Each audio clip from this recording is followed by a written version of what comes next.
Halo masyarakat, dan ini adalah set-top box DVB T2 terbaru dari merek Advance, serinya STP-A02. Alat untuk menonton siaran TV digital menggunakan antena UHF, bukan antena parabola. Untuk tampilan dashboard bagian depannya seperti ini, berwarna putih dikombinasi dengan warna merah muda. Di bagian bawah sebelah sini tertera beberapa keterangan fiturnya, mulai Full HD, USB, PVR, Timeshift, MP4, DWS. Tentunya ini juga support untuk internetan, YouTube, TikTok, dan lain-lain. Terus untuk di bagian samping-sampingnya tertera tulisan seperti ini. Di sebelah sini ada tulisan seperti ini, di sebelah sini seperti ini, dan di sebelah sini seperti ini. Di bagian pojok sebelah sini tertera beberapa keterangan spesifikasi singkatnya. Untuk tampilan dashboard bagian belakangnya seperti ini, ada keterangan spesifikasinya dan fitur-fiturnya. Di sini masih ada fitur DLNA-nya. Oke, langsung saja kita unboxing untuk mengecek kelengkapannya. Yang pertama di sini kita mendapatkan kabel RCA untuk menghubungkan ke semua jenis TV termasuk TV tabung. Terus di sini kita juga mendapatkan satu unit remote. Untuk remote-nya ini bentuknya hampir mirip sama seperti set-top box pada umumnya. Di sini untuk tombol-tombolnya seperti ini juga empuk juga kalau kita operasikan. Terus di bagian bawah sebelah sini ada logonya yaitu Advance. Oke, dan sekarang kita ambil unitnya untuk mengecek bentuk dari unitnya. Wow, untuk bentuknya ini lumayan cukup berbeda dengan set-top box pada umumnya yang berbentuk kotak. Oke, kita taruh dulu untuk unitnya. Di sini kita juga masih mendapatkan dua baterai AAA untuk remote-nya, jadi kalian tidak usah perlu beli lagi baterainya. Oke, di sini kita juga mendapatkan buku petunjuk penggunaan. Jadi buat kalian yang masih pertama kali bingung untuk instalasinya, kalian bisa baca-baca di buku petunjuk di sini, atau kalian bisa ikuti video ini sampai selesai agar tidak gagal paham untuk pengoperasiannya. Di sini kita juga masih mendapatkan kartu garansi. Untuk dari Advance ini kartu garansinya jelas ya teman-teman ya. Di bagian sebelah sini masih ada keterangan di mana lokasi service centernya. Contohnya di sini ada beberapa kota, kalian bisa baca sendiri. Dan seperti ini untuk tampilan unitnya, berwarna hitam di keseluruhan bagian. Di bagian atas dan depan ini berwarna hitam glossy. Terus di sini untuk bahan materialnya cukup lumayan solid biarpun dia masih menggunakan plastik. Di bagian atas sebelah sini ada logonya yaitu Advance. Terus di bagian samping sebelah sini ada pola garis-garis seperti ini. Terus di bagian sebelah kiri juga ada lubang sirkulasi udara, di bagian kanan juga ada lubang sirkulasi udara, dan di bagian bawahnya juga ada lubang sirkulasi udaranya. Dan seperti ini untuk tampilan depannya, mulai dari kiri atas di sini ada tulisan Advance STP-A02, satu port USB, panel layar LED. Di bagian kanan atas ada tulisan WiFi DVB T2 terrestrial, terus ada tombol CH-, CH+, dan ada tombol powernya. Untuk tampilan belakangnya seperti ini, mulai dari kiri di sini ada RF in untuk nyolokin antena, RF load, colokan koaksial, colokan HD out untuk HDMI, dan colokan RCA untuk TV tabung dan semua jenis TV bisa. Di sini juga masih ada kabel power sepanjang 1 meter. Untuk instalasi ke televisinya caranya gampang ya. Kalian bisa menggunakan kabel RCA karena kabel RCA itu kita bisa gunakan untuk ke semua jenis TV termasuk TV tabung. Tinggal ikutin saja warna yang ada di set-top box-nya. Kuning colok di kuning, putih kita colok di putih, terus kemudian merah colok di merah. Dan untuk kabel ujung satunya lagi kalian tinggal sesuaikan saja colokan warna yang ada di televisinya. Untuk TV yang sudah ada colokan HDMI nya, saya sarankan menggunakan kabel HDMI agar hasil gambarnya lebih maksimal. Caranya gampang, tinggal colokan di set-top box sebelah sini dan ujung kabel satunya lagi colokan di televisi. Itu agar hasil gambarnya lebih maksimal kalau TV yang sudah support HDMI. Kita memilih salah satu ya, di sini menggunakan kabel HDMI atau menggunakan kabel RCA, tidak menggunakan keduanya, kita pilih salah satu. Untuk kabel antena kita colokan di bagian yang paling kiri, yaitu dicolokan RF in yang ada di set-top box, bukan dicolokan di televisinya ya, kita colokan di set-top box-nya di bagian sebelah kiri. Nah, dan seperti ini untuk tampilan instalasinya, kalian jangan sampai salah pasang ya. Sebelum kita menghidupkan set-top box-nya, kalian atur dulu televisinya. Untuk pengguna TV tabung, kalian bisa pilih AV di remote-nya langsung, pilih AV 1 ataupun AV 2. Untuk pengguna TV LED dan yang lainnya, kalian klik dulu di bagian input. Terus jika kalian menggunakan kabel HDMI, pilih HDMI. Jika kalian menggunakan kabel RCA yang 3 warna, kalian pilih AV. Di sini saya menggunakan kabel HDMI, jadi saya pilih HDMI. Oke, langsung saja kalian ambil remote set-top box-nya dan hidupkan dengan klik tombol power merah yang ada di sebelah kiri atas sebelah sini. Dan ini adalah tampilan awal saat pertama kali hidupkan set-top box Advance-nya. Di sini kita harus setting-setting dulu. Untuk settingnya kalian bisa ikuti langkah-langkah berikut ya teman-teman ya, jangan di skip agar tidak gagal paham. Untuk bahasa OSD pilih Indonesia, negara Indonesia. FTA kita bisa pilih semua atau FTA saja. Di sini saya akan coba pilih semua. Terus untuk mode pencarian di sini juga kita bisa pilih, ada DVB T2, ada juga DVB C. Kita di sini pilih DVB T2. Untuk daya antena kalian bisa pilih pada atau mati. Jika antena kalian mendukung pilih pada, jika tidak kalian pilih mati. Untuk antena yang tidak mendukung akan muncul peringatan antena sirkuit pendek. Untuk pencarian saluran kita lewati dulu. Terus untuk location kode, masukkan kode pos di mana tempat kita tinggal masing-masing. Untuk lokasi saya 11270 itu Jakarta Barat.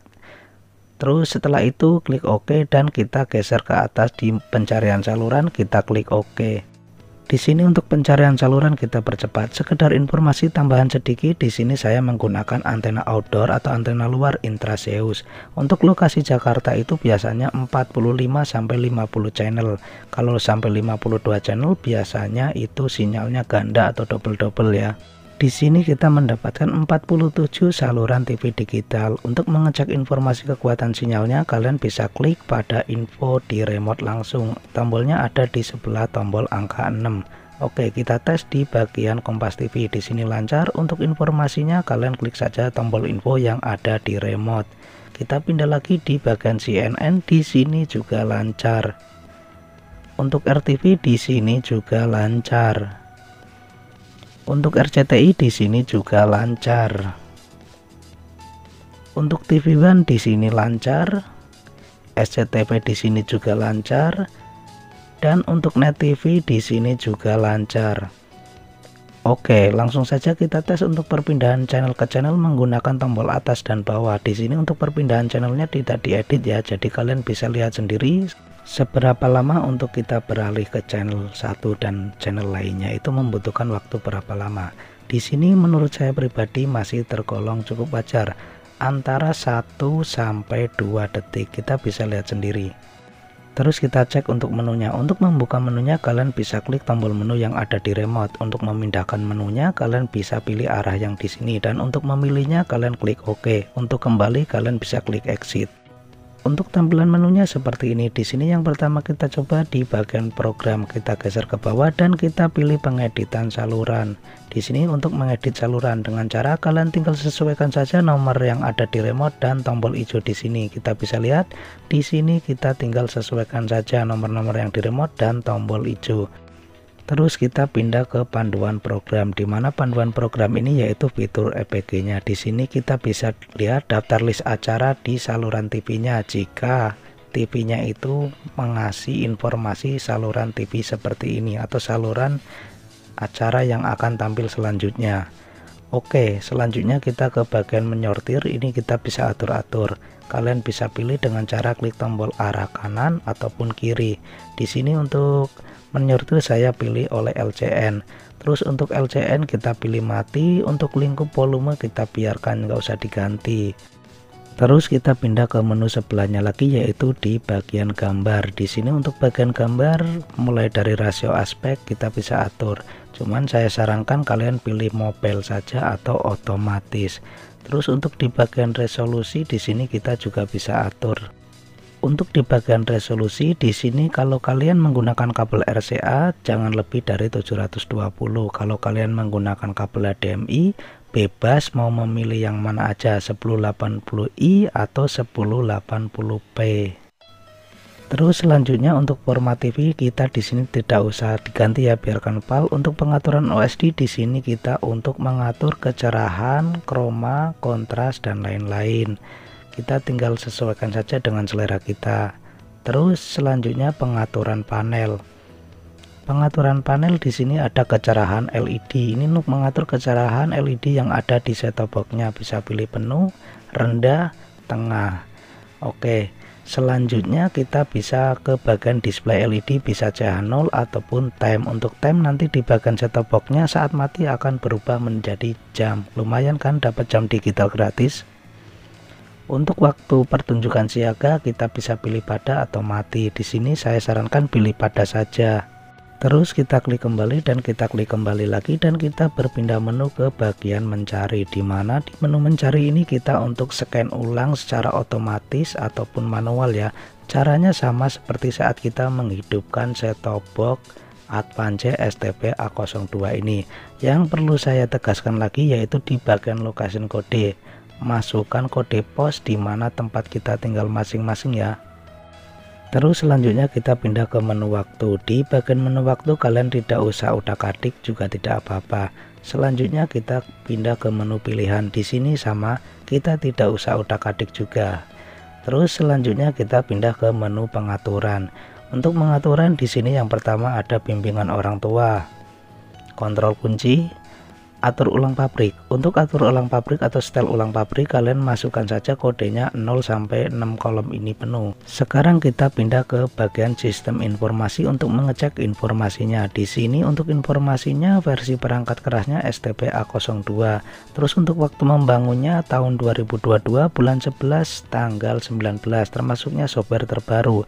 Di sini untuk dari ciri-ciri dari chipsetnya sepertinya set-top box ini menggunakan chipset GX6701.